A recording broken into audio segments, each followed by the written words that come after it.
تاریخ کے اوراق کا مطالعہ کیا جائے تو پتہ چلتا ہے کہ مملکت پاکستان کو سابق army chief general Agha Muhammad Yahya Khan کی شہوت پرستی کی بہت بھاری قیمت ادا کرنا پڑی۔ سانحہ مشرقی پاکستان کی تحقیقات کرنے والے حمود الرحمان کمیشن کی رپورٹ کے مطابق نور جہاں اور جنرل رانی سمیت یحییٰ خان کے کم از کم 500 خواتین کے ساتھ تعلقات تھے۔ شراب و شباب کے رسیہ اس جرنیل کی وجہ سے نہ صرف فوج کا مورال ڈاؤن ہوا بلکہ سن 1971 میں آدھا ملک بھی گنوا دیا گیا۔ لیفٹیننٹ جنرل جہانداد خان کی کتاب پاکستان لیڈرشپ چیلنجز کے مطابق جب یحییٰ خان کو آرمی چیف بنانے کی تیاریاں ہو رہی تھیں تو نواب قلعہ باغ ملک امیر محمد خان نے کہا کہ اگر ایوب خان نے بے لگام عیاشی کے دلدادہ یحییٰ خان کو کمانڈر ان چیف بنایا تو یہ اس کی زندگی کی سب سے بڑی حماقت ہوگی۔ یحییٰ خان کی تعیناتی سے چند ماہ قبل برطانوی ہائی کمیشن کے خفیہ مراسلے میں بتایا گیا کہ یحییٰ خان باصلاحیت مگر رنگین مزاج فوجی افسر ہے۔ اسی طرح امریکی محکمہ خارجہ کو بھیجے گئے خفیہ نوٹ میں یحییٰ خان کی شخصیت کا تجزیہ کرتے ہوئے بتایا گیا کہ وہ بلا کے مینوش ہیں اور جنسی بے اعتدالی کے حوالے سے بدنام ہیں۔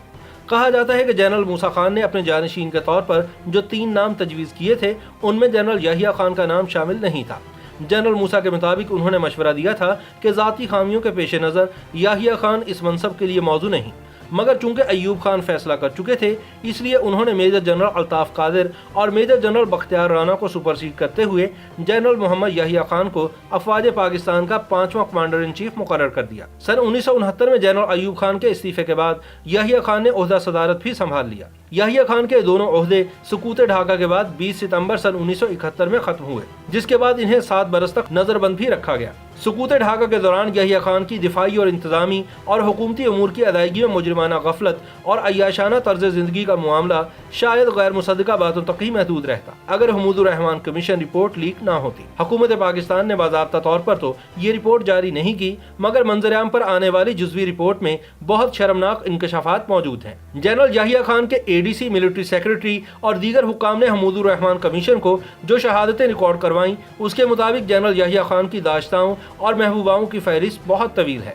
ایوان صدر کے گیٹ پر انٹری ریکارڈ سے جو معلومات دستیاب ہوئیں اس کے مطابق یحییٰ خان کے پاس 500 سے زائد خواتین کا باقاعدگی سے آنا جانا تھا۔ اقلیم اختر یحییٰ خان کے حلقہ ارادت میں آئیں تو جنرل رانی کہلائیں۔ اسی طرح روایت ہے کہ اداکارہ ترانہ جنرل صاحب کے ساتھ شب بسری کے بعد قومی ترانہ قرار پائیں۔ اداکارہ نغمہ کو قومی نغمہ کا اعزاز حاصل ہوا۔ حمود الرحمان کمیشن رپورٹ کے مطابق مشرقی پاکستان کے IG پولیس کے میڈم نور جہاں اور بیگم جوناگڑھ سمیت کئی بڑے گھرانوں کی خواتین سے تعلقات تھے جو یحییٰ خان کے لیے صبح تک شمع محفل بن کر چراغاں کرتی۔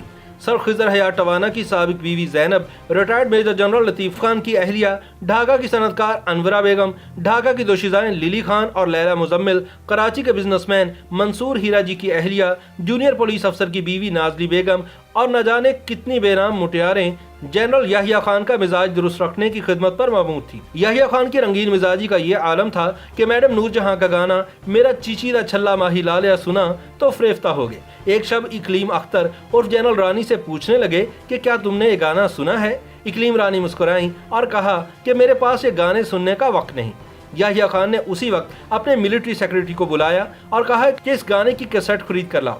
رات کے 2 بج رہے تھے۔ ملٹری سیکرٹری ایک دکان کھلوا کر نور جہاں کی کیسٹ خرید لائے اور اقلیم اختر رانی کی خدمت میں پیش کی گئی۔ اقلیم نے کہا، آغا جانی اگر آپ کو یہ اتنی ہی پسند ہے تو وعدہ رہا کہ آپ کی برتھ ڈے پر نور جہاں بذات خود بطور تحفہ پیش کروں گی۔ پھر ایسا ہی ہوا اور میڈم نور جہاں جنرل یحییٰ خان کی ڈارلنگ بن گئی۔ جنرل یحییٰ خان کے حلقہ ارادت میں شامل یہ خواتین کس قدر با اثر تھیں اس کا اندازہ یوں لگایا جا سکتا ہے کہ Pakistan industrial credit and investment corporation کے سربراہ نے نازلی بیگم کے ناز اٹھانے سے انکار کر دیا تو اسے نہ صرف نوکری سے نکال دیا گیا بلکہ ملک سے باہر جانے پر بھی پابندی عائد کر دی گئی۔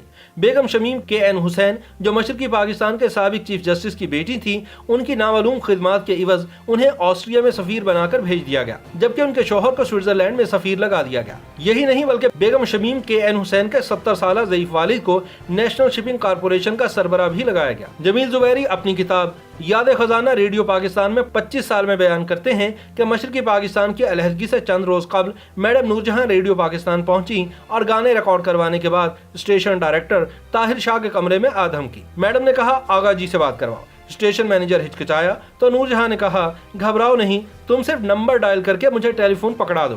حیرانی اور پریشانی کی بات یہ تھی